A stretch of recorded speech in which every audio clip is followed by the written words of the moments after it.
Welcome everybody to Changing of the Hip Hop Guards. I am Uncle E, that is the journalist Sincere, and we are back once again with our weekly review. Make sure to like, share, and subscribe to our YouTube channel. That's Changing of the Hip Hop Guards. Follow us on Instagram at Changing of the Hip Hop Guards. And Sincere, what do we have this week, man? Anything good? Anything interesting? Man, it's all good. A lot of interesting things going on this week in hip hop. First off, MC Shan revisits the battle with KRS-One. He called him out on Instagram, saying that you're always going to have a question mark. What that means is, I guess he has an issue with the recent Kane battle at the Versus, and Shan says he had an opportunity to crush him in front of the world, but he only wanted to do it with Kane. What's your thoughts on a KRS-One Shan versus? Would that have worked, or would you have rather seen the Kane KRS-One? Man, I think music-wise, Kane and KRS to me make better sense. Shan and KRS would have been good just because of the whole hype for so many years about them going back and forth. But man, if I have to be honest with you, I'm at a point where I kind of don't even. It's so far gone, man. You know what I mean? Like, right. And I don't know if maybe for some newer cats it might be a little bit more intriguing, but being the fact that we know the history, you know what I'm saying? At this point, it was just do a show. You know what I mean? Forget calling it a battle or whatever. Just do a show. Have both of them come out. You know what I mean? We all know they it's not like they got beef like that. So you know what I mean? Yeah. But I guess they're gonna be 80 years, 90 years old in wheelchairs still talking about let's battle. So maybe they just need to get that out their system, man. Yeah, I think they could possibly do a tour, going back and forth. Even though KRS's catalog is much deeper than Shan's, it still would be entertaining if Shan's doing that to keep his name out there. He's probably kind of going about it the wrong way, but it's just my opinion. Yeah, we'll see what happens. You think a versus would be cool though, or should they just do it? Absolutely not. No. Shan wouldn't last 5 songs in with KRS-One, so it wouldn't be very entertaining. But we do want to see them go back and forth with 1 or 2 songs. 1 or 2, yeah. Yeah. We'll see what happens. What's up next? On Saturday, June 11th, Shaquille O'Neal will play the Governor's Ball in NYC. From 1993 to 98, Shaq released 4 albums. 2 on Jive and 2 on his own imprint. He has worked with artists such as the RZA, Jay-Z, Michael Jackson, and the Fushnikins. Like I said, that concert will take place from June 10th through 12th in Queens, the Governor's Ball. What do you think about Shaq making a return to the stage? I think that's cool, man. Don't forget he's done songs with a lot of greats. Biggie Smalls, like you said, the RZA. I think it's cool, man. Shaq is a very entertaining guy. You know what I mean? This guy, movies, basketball, commercials. He's a household name, so that's pretty cool. I would like to watch that. No doubt. Yeah, absolutely. I never was mad at Shaq. You know what I mean? And you can't deny he can rap. You know what I mean? Yeah, like, I think definitely out of a lot of NBA players that have tried rapping or whatever, he's one of the ones that I kind of, I think it comes kind of natural for him. Right. Exactly. Up next, Snoop announced this week that he was back on death row, which is the latest meaning of the acronym on his newest album, BODR, which is released to be set on February 13th of this year. It is indeed Snoop's newest album, but in the meantime, he is the head of Def Jam, so I'm not sure if that would be indeed released on death row or what that means in particular. What do you think? Yeah, I don't know. I'm trying to figure that out. I mean, I guess we have to wait and see what he says.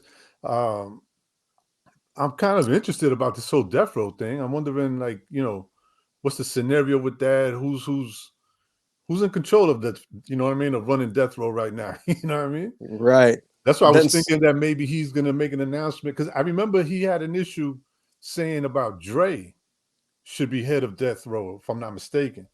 So, who's to say? Maybe that's the announcement. Maybe Dre's making some kind of power move, right? Right. But we'll see. We'll see. We'll definitely keep you guys posted with the project. Until then, be on the lookout for Snoop during Dr. Dre's halftime performance, which I, drops the same day. I also saw Master P is doing a reunion tour, which Snoop Dogg is going to be on. Mm, That's happening. They're putting okay. that together as well. So that I don't know if Master P spoiled that announcement, maybe, but either way, man, that's going to be Snoop once again, another household name all over the place. So be on the lookout because he's going to be everywhere this year. Right.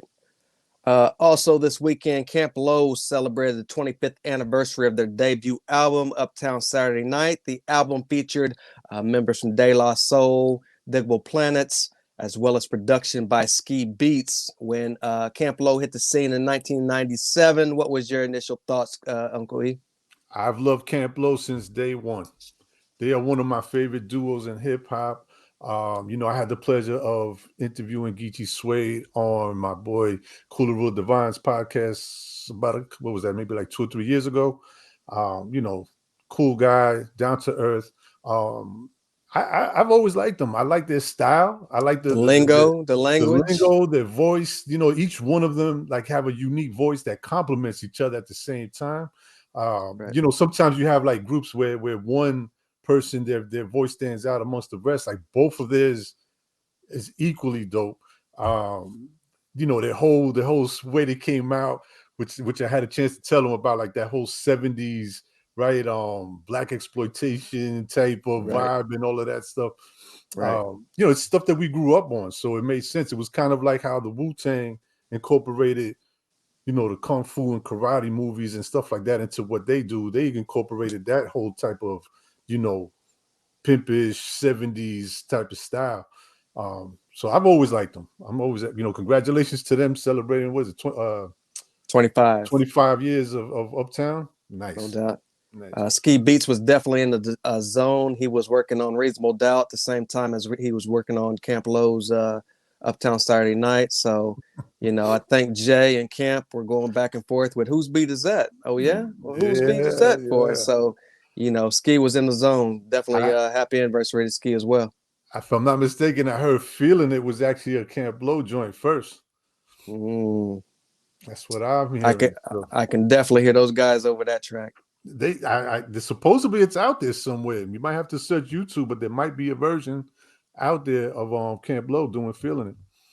Right. We had another great week of interviews the past week. I got the guys together for the Wrecking Shop 30th anniversary. Prince Lowe, Rubber Bands, Stretch, as well as the director Diane Martell, and a guest appearance by Peter Paul. That PBS documentary aired 30 years ago, 1992, and it was great to get those guys' insights and see them all come together. In the process, we did lose Keto recently, rest in peace, as well as I'm not sure if Booty Ray was in the documentary, but he was definitely acknowledged throughout that interview. Yeah, Uh, Voodoo Ray and they mentioned Ejo as well. You know what I mean? They gave him a lot of praise actually. They compared them to the Nicholas brothers, which is huge. So that just mhm. goes to show you, you know what I mean, their skills and how much they impacted the dance world. By the way, great interview, man. If I must say myself, I Appreciate that. enjoyed it to Thank like you. the next level.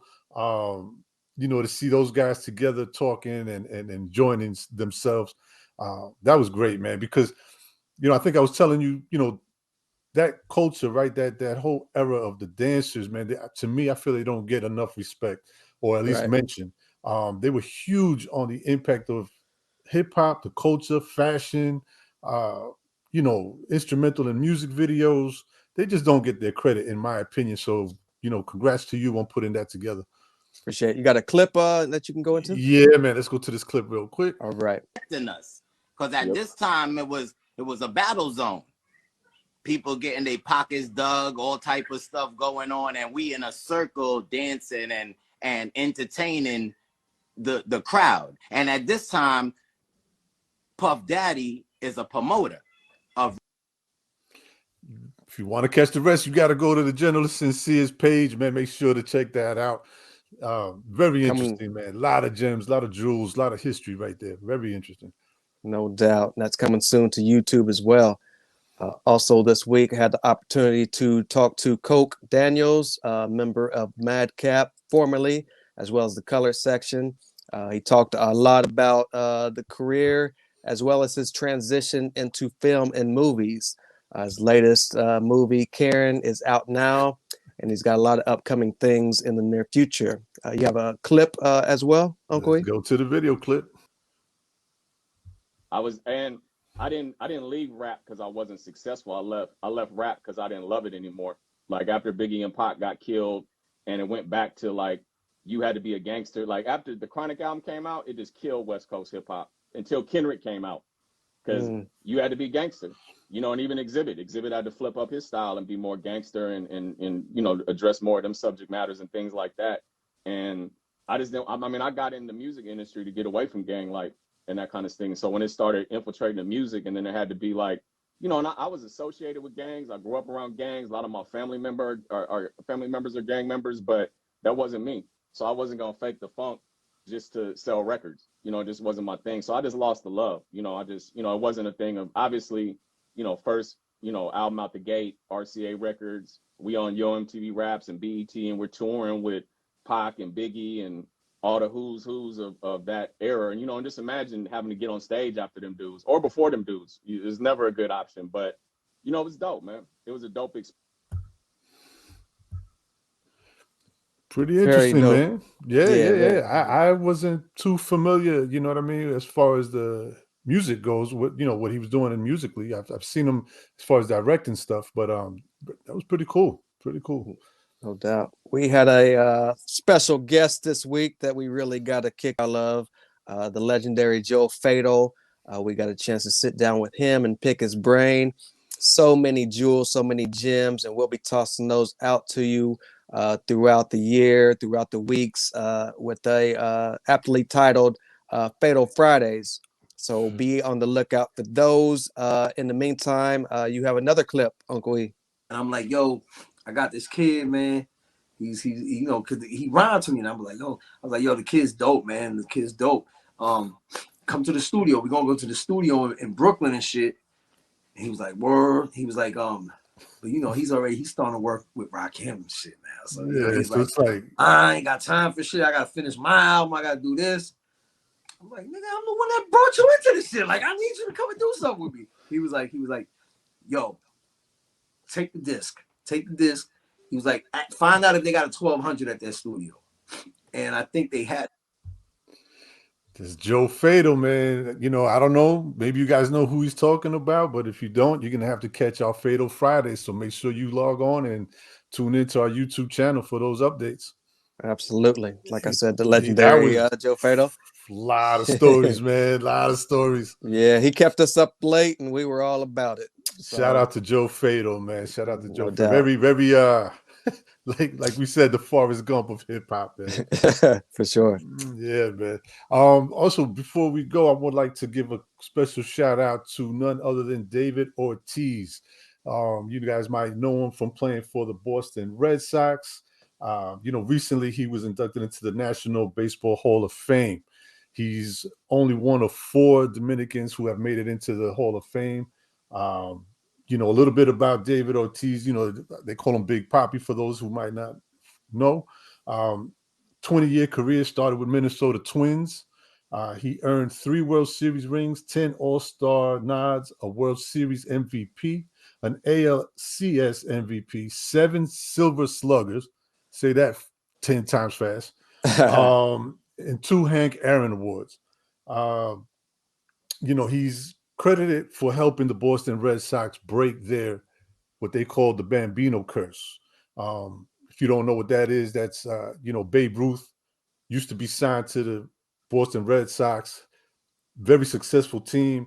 After they sold Babe Ruth to the Yankees, they never won a World Series again. 86 years without winning a championship until David Ortiz hits with the Boston Red Sox in 2004. And then they call it like the break of the curse.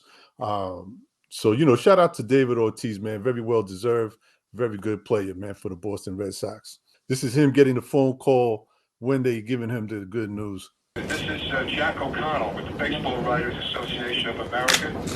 I'm calling you from Cooperstown, New York, to let you know that the baseball writers have elected you to the National Baseball Hall of Fame. Yes!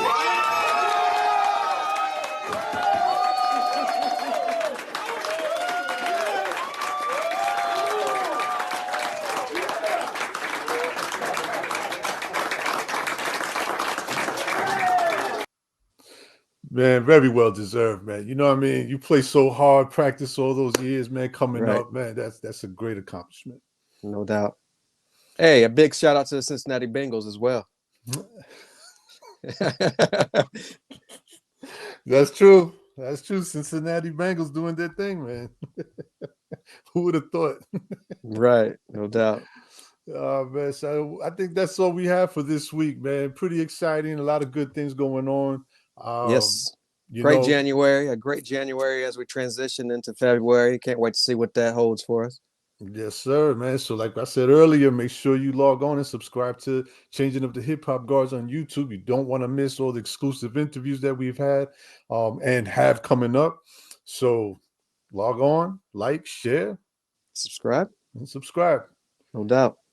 Once again, thank you for tuning in. This has been our weekly review. I'm the Uncle journalist Lee. sincere. I'm the journalist sincere. To the next one. Peace.